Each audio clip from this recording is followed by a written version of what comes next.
Alright, what we got here today is a 2003 Ford Windstar, and what I'm going to be showing you is how to deal with a battery on light that is still illuminated even after you do an alternator change. This alternator was rebuilt and reinstalled by our shop and then brought to us because the light didn't go out. I've already tested this vehicle. It actually has a bad regulator, but I'm going to show you real quick how to verify that the regulator is doing what it's supposed to be doing on a computer controlled 6th generation Ford charging system.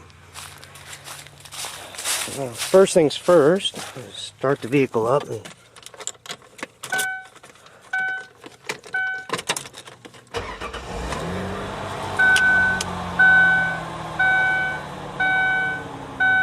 As you can see right now, the only light on is the check engine, but the battery light comes on and comes off as it wants to. There it is. As you can see, it's on now. And first thing we're going to do is we're going to go ahead and do a code check. This time I'm using the Genesis rather than the Bluetooth unit, so I can get a better diagnostic on this one. Let's go into the Ford.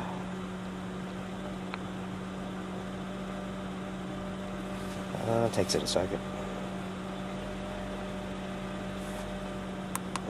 Reuse.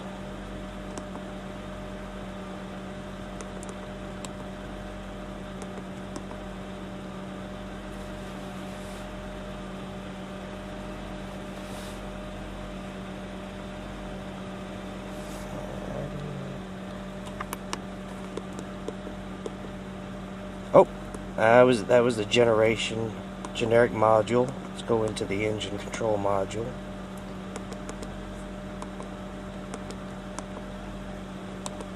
Alrighty. The reason I'm showing you this is it has a lot of various problem codes, but something that stands out is there is a couple of charging system related codes, and anytime you have a lot of random codes and you have a charging system issue, you need to take care of the charging system issue first.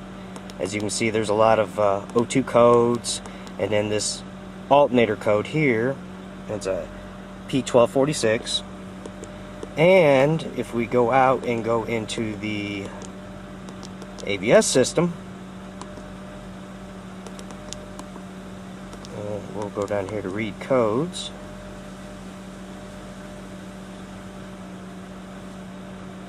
Alright, you can see all the ABS codes and a 1317 battery voltage high code.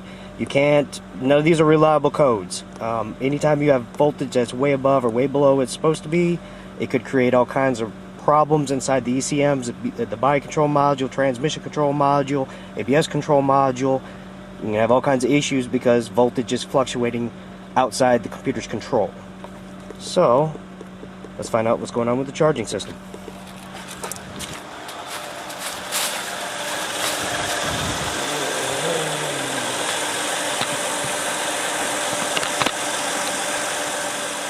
Well, as you can see, you got my voltmeter hooked up to the charging system, and we got about 14.2 volts, which isn't too bad. It's about what you'd expect. We're going to hook up a clamp meter up to the cable going to the alternator, see what kind of load the system's under.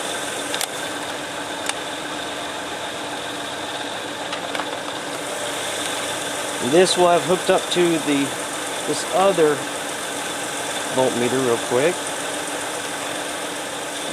Okay, as you can see that the clamp meter is hooked to the voltmeter, reads 0, that's what you want. You can adjust this to get it to 0 if you need to. We're going to clamp it around the feed line. You see right now system's pulling about 19 amps, headlights or parking lights are on, so that's about normal. Let's turn them off, see what happens.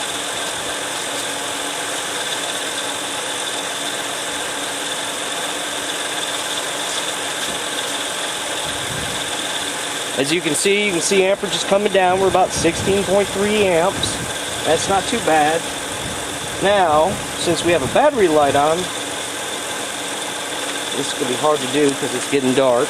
This vehicle leaves tonight, so I wanted to do this before it was gone.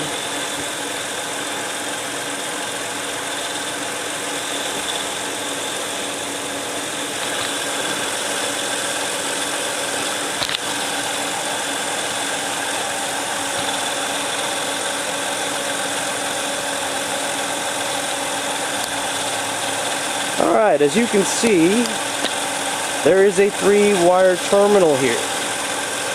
3 wires. And the way they're split up is the first wire closest to the main battery terminal should read, turn the scope on,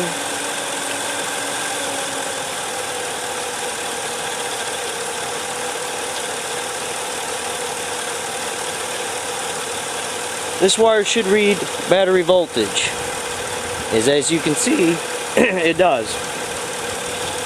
So that means you have a good connection between this wire and the fuse box where it connects. The next wire is a signal send from the PCM to the alternator to control its voltage. This is another 5 volt square wave signal, and the computer changes the dwell on the signal to control how much the regulator should be attempting to charge the system. So what we should see here, let's back out of this and get into the lab scope mode. What we should see here is, like I said, a 5 volt signal to slow down our time base. Alright.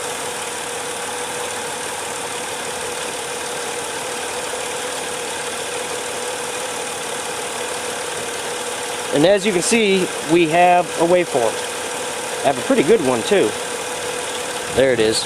Nice and clean. Computer is trying to do something with the alternator.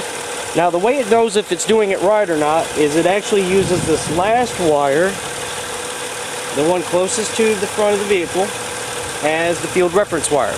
This wire sends a signal back to the PCM that the PCM uses to determine how much it's affecting the field coils. Let's connect to that. And nothing on the meter. So let's go up to this straight voltmeter, make sure.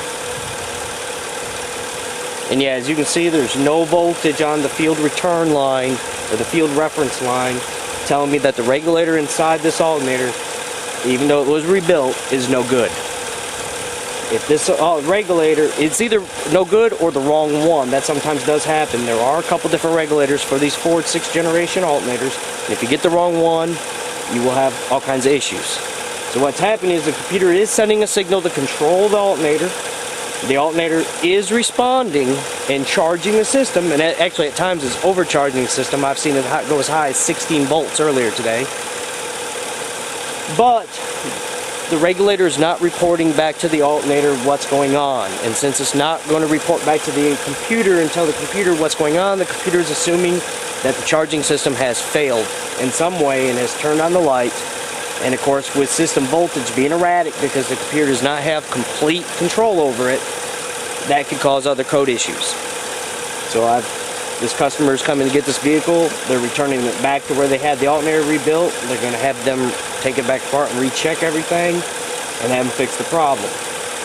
Then they'll clear the codes, drive the drive cycle, and see what returns. If no codes return, then that's the only problem. But if I start troubleshooting all of those codes, it's most likely that they're not actually faults. They were generated faults by voltage problems inside the system. Alrighty, that's pretty much it. Another thing to notice is, of course, your main terminal should always have your battery voltage on it, of course. But that's it. 6th generation alternators are pretty simple.